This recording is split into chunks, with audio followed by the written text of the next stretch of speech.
Hey Storm fans, Lightning Girls here. We're here with the video challenge, sponsored by El Touche Salon and Spa. My name is Maria. And I'm Jade. And today we have a cup challenge.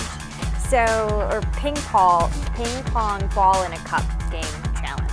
So each of us has 2 glasses filled up with water, and the object of the game is to blow the ball from one cup into the other. And the girl that blows the most balls across the cups in 60 seconds wins. All right, and today I am playing for Misty Jastrom. And I'm playing for Cheryl Mulder. Are you ready? I think so. Awesome. Okay. Yeah. I think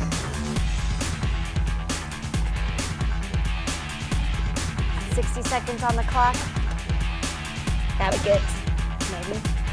I'm gonna win. But I already know I'm gonna win. Are you practicing? No, I haven't been, but I'm still gonna win. Ready?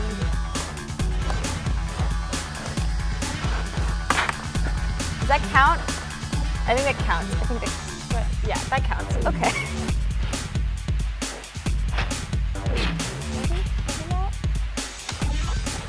Oh. Win! Dang! Yes! I told you I was gonna win. Mystery, you get a $25 gift card to Belle Touche Salon and Spa. Sorry, Cheryl.